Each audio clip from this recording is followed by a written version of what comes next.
오늘 말씀은 성령의 사람이여 믿음으로 충만하라 라는 제목으로 은혜를 나누고자 합니다. 지난주 설교 제목은 성령의 사람이여 말씀으로 충만하라 라는 제목이었죠. 여러분, 그 말씀으로 충만한 그 사람이, 그 말씀이 되어서 우리 삶에 변화를 일으키려면 그 안에 필요한 요소가 있는데 그것이 바로 믿음입니다. 오늘 그 믿음에 대해서 살펴볼 것인데요. 여러분, 우리 교회가 이번 사순절 동안에 모세오경을 통독하죠. 목회자들도 다 그 자리에 함께 타고 통독을 하는데요. 지난 한 주간 창세기 말씀 잘 읽으셨나요? 네. 4번에 걸쳐서 지금 4일치가 지났는데요. 적어도 작심삼일이라고 했습니다. 그래서 시작하기로 마음 먹으신 분은 3번은 적어도 하셨을 테고, 그래도 여기 3번까지 왔으면 한 번은 더 할 수 있지 하고 4일까지는 잘 하셨으리라고 믿습니다. 말씀을 우리가 대하는데요. 저도 말씀을 대하다 보니까요. 그 말씀 가운데 주시는 은혜가 있더라고요. 2번째 날 말씀 가운데 저에게 주셨던 은혜는 창세기 6장 8절 말씀입니다. 제가 읽어드릴게요. 그러나 노아는 여호와께 은혜를 입었더라 라는 말씀입니다. 이 말씀을 하실 때의 상황이 어떤 때냐면, 하나님께서 사람들을 창조하셨는데 그 창조한 사람들의 생각하는 것마다 보면 항상 악할 뿐인 것을 보시고 마음에 한탄하시고 마음에 후회를 하시게 된 거예요. 그래서 물로써 모든 지면을 다 쓸어버리기로 작정하셨죠. 그런데 그 뒷구절이 오늘 지금 읽어드렸던 말씀입니다. 그러나 노아는 여호와께 은혜를 입었더라.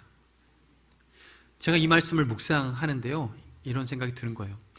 하나님께서 그 한탄 가운데 사람들을 쓸어버리시고 물로 다 심판하시는데, 온 지구가 하나님께서 그 물로 심판하는 가운데 모든 인류가 멸망당하게 되고 심판받게 되는데, 누구만 남겨놓냐면 노아 남겨놔요. 그런데 이 노아를 남겨놓는데, 노아가 남을 수 있었던, 살아남을 수 있었던, 그 가족이 살아남을 수 있었던 유일한 근거는 그가 은혜를 입었다라는 거죠. 여러분, 지금 이 땅 가운데 우리가 살아가면서 하나님 앞에 살아가는 우리는요, 은혜 입은 자들입니다. 하나님은요, 마지막 날 예수님께서 이 땅에 다시 오실 때 누구만 남기냐 하면 은혜 받은 자만 남기십니다. 재림의 그 심판 때에 그 사람들만 남게 되는 거죠. 여러분, 그날도 뵙죠. 지금만 보는 게 아니라 그날도 뵙길 원합니다. 은혜 받은 거예요. 우리가 그 은혜 받은 존재라는 거예요. 하나님께서 남겨두시는 존재는 그 어떤 한 사람도 은혜를 빼고 말할 수 없는 거죠. 여러분, 우리는 은혜 아니면 살아남을 수 없는 자들입니다. 말씀 묵상하는 가운데 이 말씀들이 하나씩 다가오는 거예요. 말씀을 하루에 5장씩 6장씩 읽는데요, 그 많은 말씀 구절 중에서 이 말씀이 한 구절 딱 마음에 남는 거예요. 여러분, 우리가 말씀으로 충만하다라고 할 때 말씀의 양으로서 5장, 10장, 100장, 구약 37권, 신약 27권, 이 모든 말씀이 내가 메모리했다, 그것으로 내가 충만하다라고 말할 수 있는 것이 아니라, 지난주에 말씀드렸던 것처럼 그 말씀 중에서 성령님이 우리 마음에 감동해 주셔서 그 감동된 말씀이 내 심령 가운데 심겨진 그 말씀, 그 말씀이 충만할 때 우리는 말씀으로 충만하다라 말할 수 있습니다. 말씀으로 충만하시기 바랍니다. 하나님께서 우리에게 그 충만한 삶으로 인도하십니다. 그런데 그 충만한 말씀으로 충만한 삶은 무엇으로 그 말씀이 싹을 틔우게 되냐면, 그게 바로 결국은 성령님께서 감동 주셨을 때 그 감동을 믿음으로 그 말씀이 씨앗이 자라게 되는 거예요. 싹이 트기 시작하는 거예요. 모든 말씀, 그 말씀이 언제 영향력이 있냐면 싹 틀 때 영향력이 있습니다. 그런데 그 싹은 말씀을 믿는 그 믿음 안에서 싹이 나기 시작합니다. 그 믿음, 그렇다면 그 믿음은 어떻게 생기게 될까? 오늘 읽은 본문 말씀 보면요, 로마서 1장 17절 말씀에 복음에는 하나님의 의가 나타나서 믿음에 이르게 하나니 기록된 바 오직 의는 믿음으로 말미암아 살리라 함과 같으니라 말씀합니다. 복음에는 하나님의 의가 나타나서 무엇이 옳은지 하나님께서는 그 의로움으로 우리를 구원하시는데, 그 복음으로 우리를 구원하시는데, 그 복음을 듣고 그 예수님의 사랑을 받아들이고, 그래서 그 사랑 안에 잠긴 자에게 믿음이 생기는데 예수님을 신뢰할 만한 분이다, 하나님을 믿을 만한 분이다 라고 그 마음에 믿음이 생기기 시작합니다. 그 믿음으로 시작한 그 겨자씨만한 그 믿음이 자라기 시작해서 하나님을 향한 충만한 신뢰로 나아갈 때 그 믿음이 더 커지는 신앙의 과정으로 하나님이 이끌어 가시는 거예요. 그래서 복음에는 하나님의 의가 나타나서 그 겨자씨만한 믿음으로부터 시작해서 더 장성한 분량의 믿음으로 자라나게 하시는 거죠. 믿음에서 믿음으로 우리를 이끌어 가십니다. 그래서 모든 신앙생활은 믿음이 없이는 이야기할 수 없고 믿지 않고는 되어지지 않는 것이 바로 신앙생활입니다. 그래서 신앙생활을 믿음생활이라고 하죠. 오직 의는 믿음으로 말미암아 살리라. 예수 그리스도를 믿는 그 믿음으로 우리는 살아갈 수 있고 그렇게만 살아갈 수밖에 없는 존재가 바로 우리인 것입니다. 하나님은 우리에게 그 믿음 가지고 살아가게 하시는 거예요. 여러분, 그런데 이 믿음이요, 크고 작고 좀 크기가 있는 것 같아요. 모두가 균일한 크기의 믿음을 가지고 있는 것 같지 않다라는 거죠. 그런 것 같습니까? 옆에 분 보시면서 비웃음 하지 마시고 서로 인자한 눈빛으로 보실 때 믿음이 커 보입니다. 네, 믿음이 커 보입니다. 여러분, 믿음이 참 커 보이는데요, 그런데 성경을 보면 믿음이 작은 사람들도 있었어요. 마태복음 17장 말씀 보면 귀신 들린 자녀 때문에 걱정을 하고 있었던 한 아버지 이야기가 나옵니다. 그가 자녀의 그 귀신 들림을 해결해 주기 위해서 처음에 찾아간 사람이 예수님의 제자들입니다. 제자들을 찾아가서 아이를 낳게 해달라고 간구하는데요, 문제는 제자들이 아무런 힘도 발휘하지 못했어요. 귀신 쫓아달라고 했더니 귀신 못 쫓아낸 거예요. 이 아버지가요, 그 제자들 보고 실망을 했겠죠. 그래도 마음속에 한켠에 이런 생각이 들었습니다. 그래도 원조는 낫겠지. 그래서 원조를 찾아갑니다. 그 믿음의 원조, 바로 예수님을 찾아가는 거죠. 예수님을 찾아가서 하소연을 합니다. 상황을 얘기합니다. 내 자녀의 상황이 귀신에 붙잡혀서 불에도 넘어지고 물에도 빠지고 너무나 한탄스럽습니다. 옷 깨끗하게 입혀서 밖에 내다보내면 어디선가 흙탕물이 잔뜩 입혀서 오고 진흙에 뒹굴고 하는 그 자녀를 보고 너무 가슴 아파서 예수님께로 데려오면서 얘기하는 거예요. 제자들한테도 갔는데 아무런 효용이 없습니다. 그런데 그때 예수님께서 이렇게 얘기하세요. 마태복음 17장 17절 말씀에 예수께서 대답하여 이르시되 믿음이 없고 패역한 세대여, 내가 얼마나 너희와 함께 있으며 얼마나 너희에게 참으리요, 그를 이리로 데려오라 라고 얘기했어요. 앞에 부분을 보세요. 예수님께서 이 상황을 들으시고 난 다음에 대답하시는데 뭐라고 말씀하시는 거예요? 믿음이 없고 패역한 세대여 라고 얘기하시는 거예요. 지금 누구를 향해서 얘기하는 걸까요? 지금 그 자리에는 제자들도 있고요, 그리고 그 자리에는 병든 자, 귀신 들린 자녀도 있고 그 아비도 있었습니다. 아마 그 모두에게 얘기하는 것 같아요. 그런데 이 말씀을 또 귀담아 듣는 사람 제자들이겠죠. 왜냐하면 20절에 이 문제를 제자들이 그 후에 예수님께 다시 물어봐요. 왜 우리는 그런 일 못합니까? 라고 예수님이 귀신을 쫓아내는데 왜 우리는 못합니까? 물었을 때 마태복음 17장 20절 말씀에 이렇게 말합니다. 이르시되 너희 믿음이 작은 까닭이니라. 믿음이 작아서 되지 않았다라고 얘기하는 거예요. 믿음이 작아서. 믿음이 그러니까 작은 사람도 있고 큰 사람도 있는 것 같아요. 그런데 통칭해서 주님은 그 작은 믿음 가진 자에게 지금 얘기하는데요. 믿음이 없는 자요, 패역한 세대요 라고까지 얘기해요. 지금 20절 후반절에 뭐라고 말씀하시냐면 너희에게 믿음이 얼마만큼 있으면 산을 명령해서 옮겨지게 한다고 말씀하세요?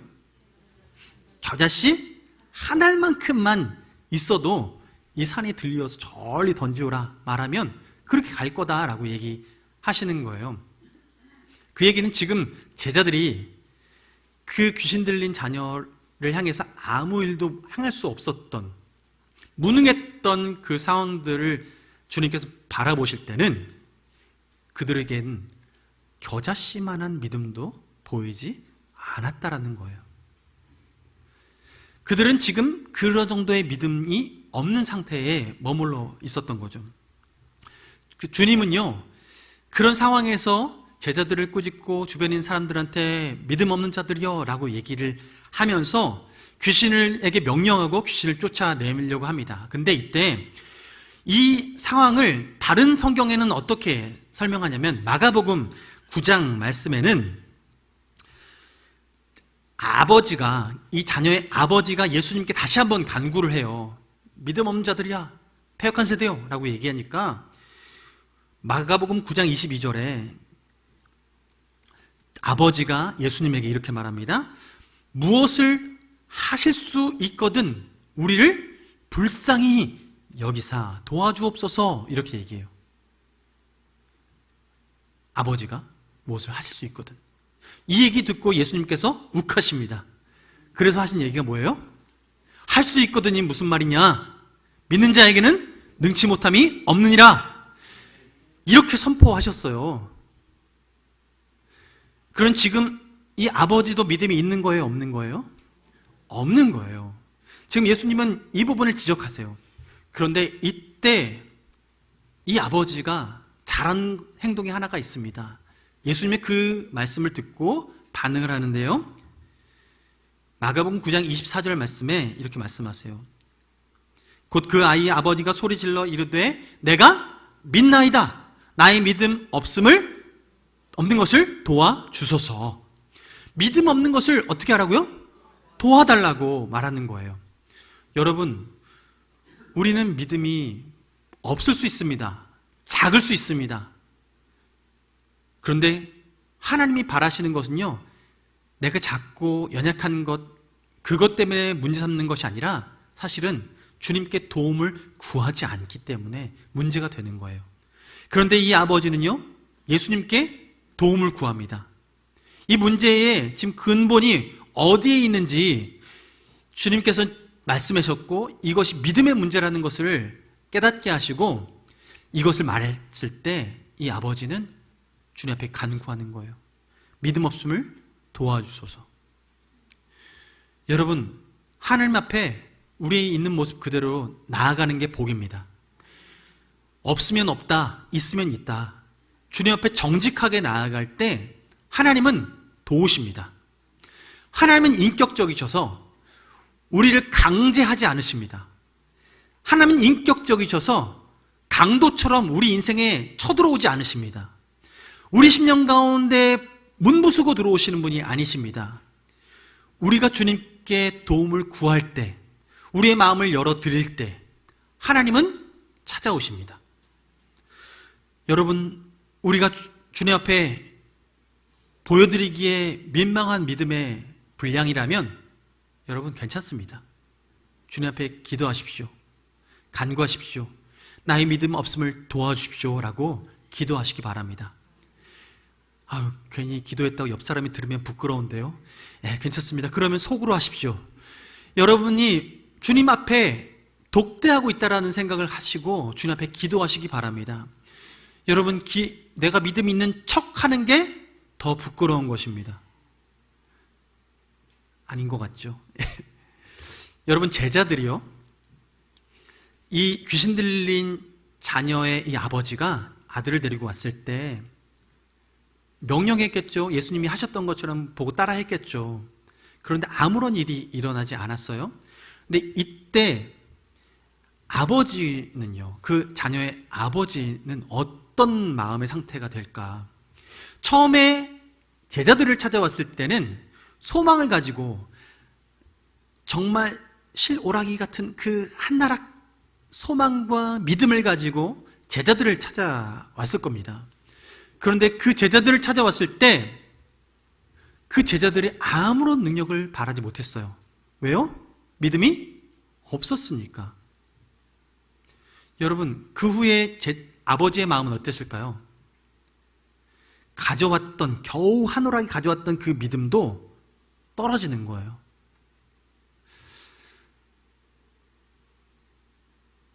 유가 유를 낳습니다. 아무것도 없으면 아무것도 할 수 없습니다.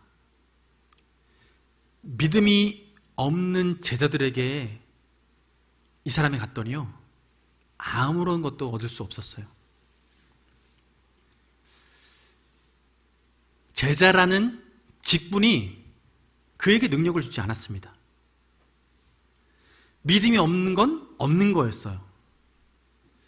겉으로 그럴듯하게 보이는 것이 그들에게 능력으로 나타나지 않았습니다. 왕대밭에 왕대납니다. 쫄대밭에 쫄대납니다. 여러분, 있는 것에서 있는 게 나지 없는 것에서 있는 게 나지 않습니다. 믿음 없는 제자들에게 아무런 능력이 나타나지 않았습니다. 믿음의 유산은 믿음이 있는 자가 흘려보낼 수 있습니다. 여러분, 우리의 지금 믿음의 현주소는 어떻습니까?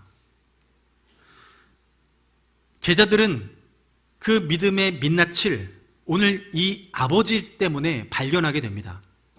예수님 앞에 꾸중 들어가면서 발견하게 돼요.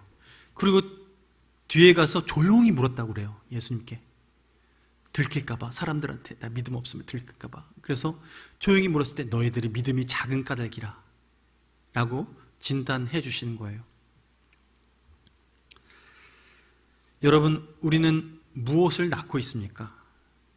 믿음이 있다면 믿음을 낳을 것입니다. 그러나 믿음이 없다면 아무 일도 행할 수 없을 것입니다. 그러면 어떤 분은 이렇게 생각하실 수 있어요. 아유, 내가 예수님 살았던 그 시절에 내가 살았으면 내가 믿음 더 충만했을 거야. 지금은 예수님 눈에 보이지도 않고 하나님 눈에 보이지도 않고 지금이랑 그때랑 다르잖아. 그러면서 그 자리에 있었으면 내가 잘 믿었으리라. 그런데 그것도 아닌 것 같아요. 성경을 보면요, 도마 이야기가 나옵니다. 예수님께서 십자가에 못 박혀 죽으시고 사흘 만에 부활하셨는데 이 상황 가운데 예수님 못 박힐 때 제자들이 다 도망가죠. 뿔뿔이 흩어집니다. 그 중에 제자들이 몇몇 모여서 집 한 채에 모여가지고 밖으로 나가긴 두렵고 누가 우리를 잡아갈까 싶어서 문 꽁꽁 걸어 잠그고 숨어 있을 그때에 예수님이 부활하시고 그 제자들을 찾아오십니다. 그리고 나 살았다, 나 부활했다, 너희들에게 이야기한 것처럼 말한 것처럼 나 부활했다 라고 하면서 보여주십니다. 근데 문제는 그때 도마가 없었어요. 나중에 도마가 옵니다. 예수님이 떠난 후에 제자들이 얘기하죠. 예수님 부활하셨어. 그런 도마의 마음에는 믿어지지 않습니다. 내가 예수님의 그 손에 못자국 내가 만져보고 보고 또 예수님의 그 옆구리에 찬자국 내가 손으로 넣어봐야 내 비로소 믿겠다라고 얘기를 하는 거예요. 제자였음에도 불구하고 예수님과 함께 있었음에도 불구하고 예수님께서 내가 죽은 후에 사흘 만에 부활하리라는 말씀을 들었음에도 불구하고 지금 그들은 믿지 못하고 있는 거죠. 도마는 눈으로 봐야 믿겠다는 거예요. 그 말 하고 나서 얼마 후에 예수님께서 도마를 찾아오십니다. 그리고 도마에게 이렇게 말씀하십니다. 요한복음 20장 27절 말씀에 도마에게 이르시되 내 손가락을 이리 내밀어 내 손을 보고 내 손을 내밀어 내 옆구리에 넣어보라. 그리하여 믿음 없는 자 되지 말고 믿는 자가 되라. 주님이 바라시는 것은요, 이 땅의 모든 하나님의 백성들이 믿음 없는 자가 아니라 믿는 자가 되길 바라십니다. 그래서 어떻게든 믿게 하고 싶으셨어요. 예수님께서 하신 일은 그래서 도마에게 찾아오셔서 내가 이렇게 하면 믿겠습니다 라고 말했던 그 도마에게 확실한 증거를 보여주십니다. 만져보라, 보라, 그리고 믿으라. 믿음 없는 자 되지 말고 믿는 자가 되라. 의인은 오직 믿음으로 말미암아 살리라. 주님께서는 지금 도마에게 얘기를 하세요. 그리고 한 발짝 더 나가서 뒤에 뭐라고 말씀하세요? 보지 못하고 믿는 자들은 복되도다. 여러분, 하나님께서는요, 우리에게 더 복되게 하시려고 승천하셨습니다. 우리에게 보고 믿는 믿음을 더 넘어서서 보지 않고 믿는 믿음 가운데 거하라고, 그것이 더 복되다고 말씀하시며 우리에게 더 복된 삶을 살도록 초청하십니다. 도마를 보니까요, 믿음에는 4단계가 있는 것 같아요. 4가지 종류가. 한 가지 종류는요, 보지 않고 믿지 못하는 사람들 부류가 있고, 두 번째 부류는요, 보고도 믿지 않는 부류가 있는 거죠. 그리고 세 번째 부류는 보고 믿는 부류, 네 번째 부류는 안 보고 믿는 부류. 여러분은 어디에 속하십니까? 적어도 이 4가지 종류 중에 한 분이실 겁니다. 나는 아직 보지 못했어. 내가 천국을 봐야 믿겠어. 내가 하나님 좀 내 눈에 보여야 믿겠어. 라고 생각하시는 분 이 자리에 있을 수 있습니다. 괜찮습니다. 천국 가서 보셔도 됩니다. 그런데 문제는 천국을 보는 그 순간요, 우리는 천국 갈지 지옥 갈지 결정할 결정권이 없어요. 그때는 주님 가라는 곳에 가 있어야 돼요. 내가 천국 갈지 지옥 갈지 결정은요, 지금 이 육체의 몸을 입고 있을 때만 가능합니다. 그래서 주님은 지금 이 시대를 은혜의 때라고 하십니다. 그것을 선택할 수 있기 때문에. 그러나 죽은 이후에는요, 하나님 앞에 섰을 때는요, 심판의 날이에요. 그래서 하나님 앞에, 그 심판 앞에 예수 그리스도의 은혜 없이는 하나님 앞에 나아갈 수도 없고, 결국 우리의 선택은 다른 선택을 할 수 없고 결국 지옥, 하나님이 없는 그곳에 던져지게 되는 것이죠. 여러분, 천국 보고 믿겠습니다 라는 그 마음 접으시기 바랍니다. 네, 보지 않고 믿는 자가 복됩니다. 근데 어떤 분은요, 보고도요, 이렇게 얘기하세요. 아, 내게 좀 기적을 보여주십시오. 아유, 내 손에 금가루가 좀 떨어졌으면 좋겠는데요. 이 아말감이 금으로 바뀌었으면 좋겠는데요. 이걸 보면 내가 믿겠습니다 라고 하는 분 계세요. 네, 그런 일이 실제로 일어납니다. 근데 일어나는데 그걸 보고도요, 어떤 반응을 하시냐면요, 에이, 거짓말이지. 에이, 장난이지. 속였지. 라고 얘기를 해요. 그 얘기는 보고도요, 안 믿으려고 작정한 분들인 거예요. 모든 걸 다 의심하는 것이죠. 똑같은 거예요. 믿어지지 않는 거예요. 그러나 여러분, 보고 믿는 믿음이 있길 원합니다. 그리고 그것도 귀한 믿음이라는 거예요. 작은 믿음, 도마에게 주신 믿음인데, 그런데 이 믿음이 더 커지는 거죠. 어떻게 해요? 보지 않고 믿는 믿음으로 나아가는 것입니다. 하나님은 우리에게 지금 그 기회를 주셨어요. 보지 않고 믿을 수 있는 믿음. 그런데 이 믿음을 도와주시는 분이 계세요. 그분이 바로 성령님이십니다. 성령님은 모든 믿는 자에게 찾아오셔서 보이지 않는 그 하나님을 믿어지게 하시는 그 은혜를 허락해 주시는 거예요. 히브리서 11장 1절 2절 말씀에 믿음의 특성을 이렇게 표현을 합니다. 함께 읽어볼까요?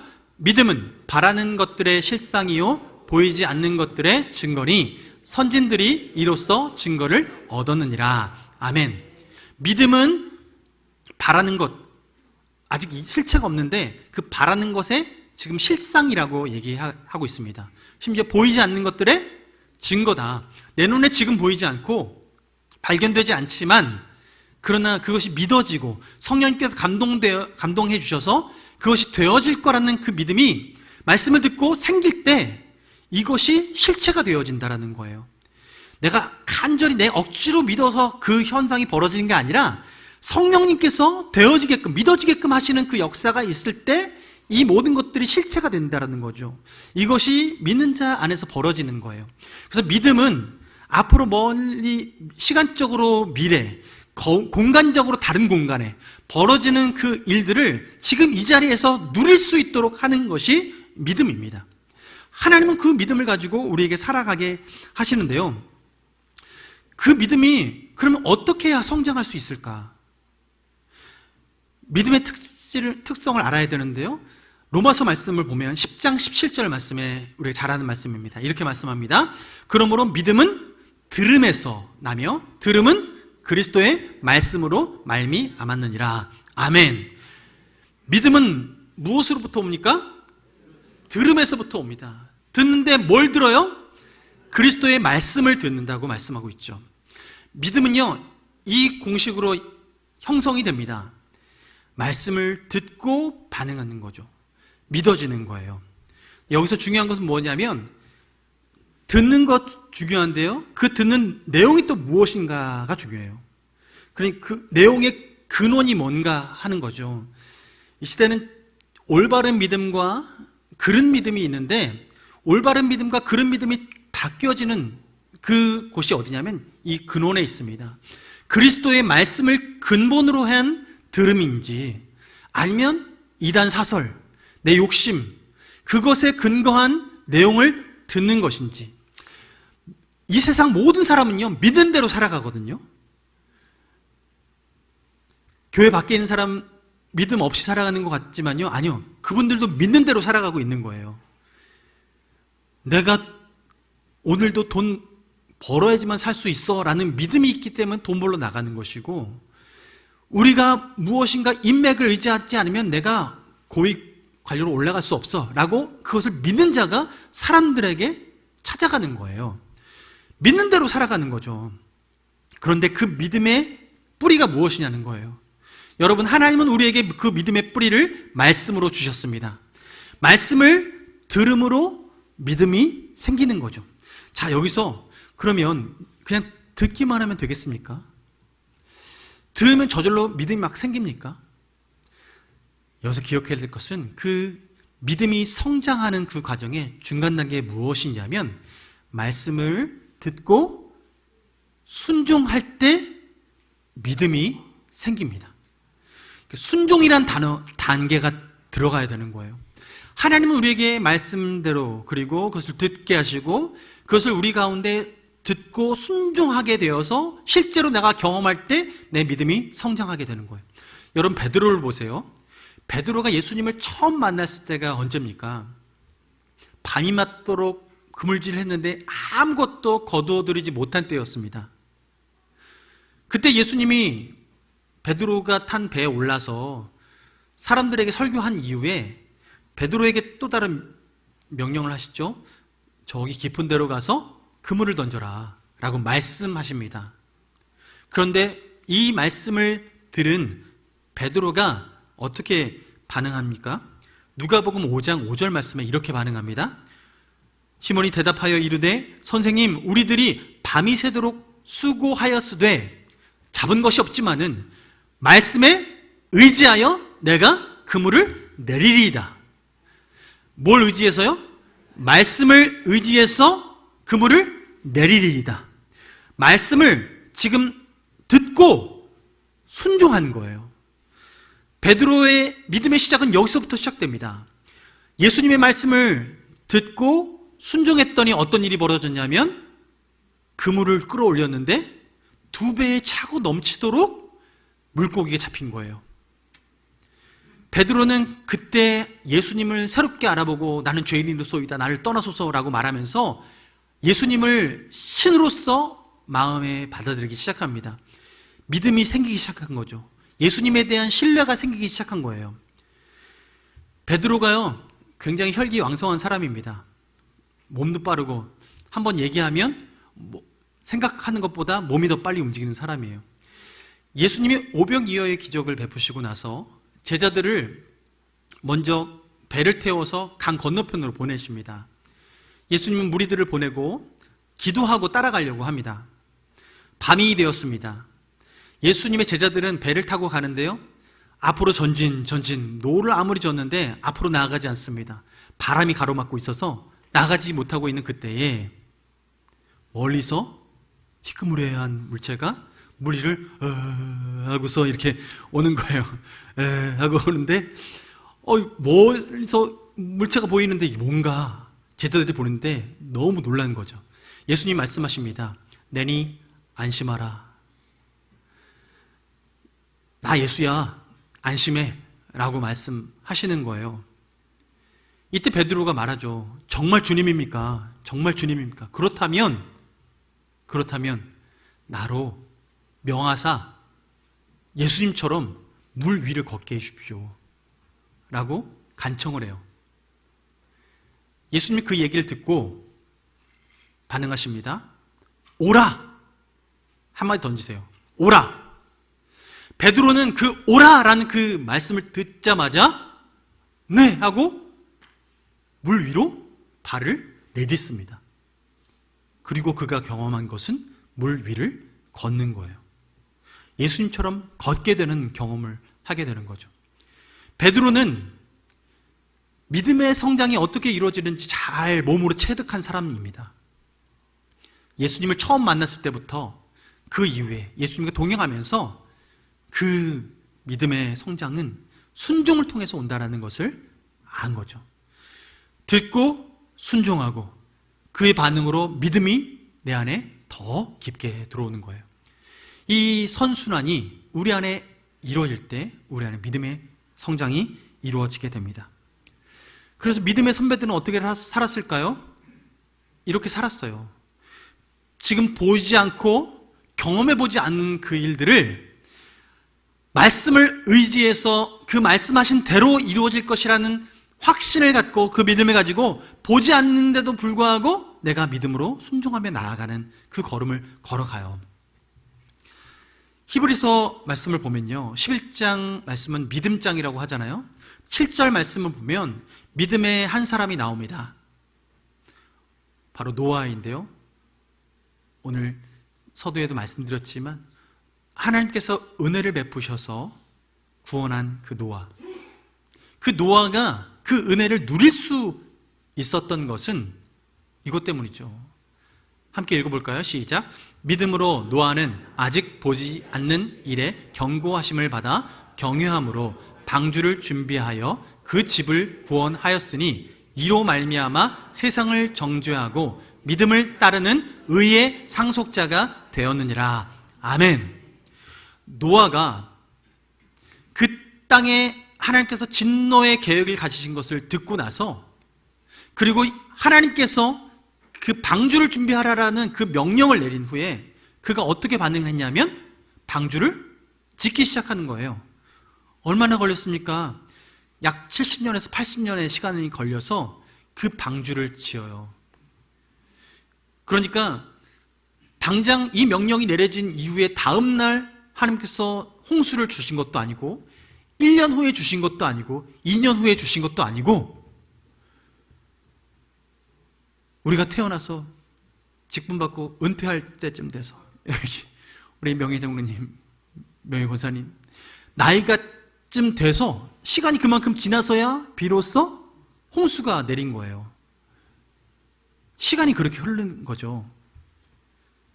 노아는 성경이 기록하기를 그때 상태를 노아는 이것을 믿음으로 그 시간을 지나갔다고 얘기해요. 믿음으로 노아는 아직 보이지 않는 일에 경고하심을 받아서 그가 순종할 수 있었던 이유는 뭐냐면 그 다음 단어에 뭐가 나오는데요, 경외함으로, 하나님을 경외함으로 그가 방주를 준비했다고 말합니다. 여러분, 말씀을 듣고 순종하는데 이 순종에는 하나님을 경외하는 마음이 있을 때 순종이 일어납니다.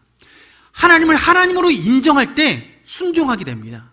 그러면 그 순종의 열매로 하나님께서 도우심을 맛보게 되는 거죠. 그러니 믿음이 그부터 자라나기 시작하는 거예요. 여러분, 이 믿음의 이 모든 과정들이 이해가 되십니까? 하나님은 우리에게 이 믿음의 여정 가운데 발을 내디디라고 초청하고 계십니다. 주님을 신뢰하고 그 약속을 굳게 믿고 나아가는 우리에게 하나님께서 예비하신 은혜를 베풀어 주실 것입니다. 여러분, 여러분의 지금 믿음의 지금 상황은 어떤 상황입니까? 여러분의 믿음의 단계는 어떻습니까? 여러분의 믿음의 크기는 어떻습니까? 겨자씨만한 믿음이 있습니까? 아니면 겨자씨만한 믿음도 없어서 아등바등하고 있습니까? 조금 잘하고 계십니까? 잘하길 원하십니까? 그렇다면 여러분 결단하십시오. 주님, 내가 말씀을 듣겠습니다. 그러나 그 들은 말씀에 성령님께서 감동 주실 땐 주저하지 않고 순종하겠습니다. 주저하지 않고 순종할 때 주시는 하나님의 그 놀라운 능력을 맛볼 때 우리는 비로소 믿음이 성장해 나가기 시작할 것입니다. 여러분, 우리 함께 그 길을 걸어가는 거 어떻겠습니까? 하나님께서는 우리의 그 믿음의 걸음 가운데 우리 홀로 걸어가지 않게 하시고 함께 걸어가게 하십니다. 이 삶 반드시 기억하십시오. 우리의 믿음은 그 겨자씨만한 믿음일지라도 믿음과 만나서 싹이 틀 때 능력을 발휘하게 됩니다. 그 은혜의 삶, 그 믿음의 삶, 승리의 삶 살아가는 여러분 되시기를 주님의 이름으로 축원합니다.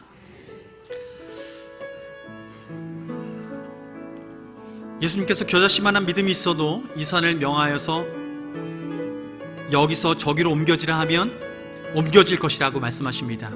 그 뒤에 한 구절을 더 붙이십니다. 또 너희가 못할 것이 없으리라.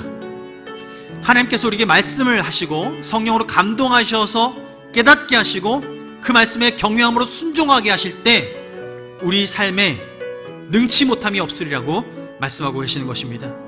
우리 삶에, 우리 걸음에 가로막고 있는 것이 무엇입니까? 여러분, 주님이 우리와 함께 하십니다. 그 함께 하시는 주님이 오늘도 믿음으로 걸음을 내딛길 초청하고 계십니다. 함께 그 걸음을 걸어갈 때 그 은혜를 누리시길 주님의 이름으로 간절히 축원합니다.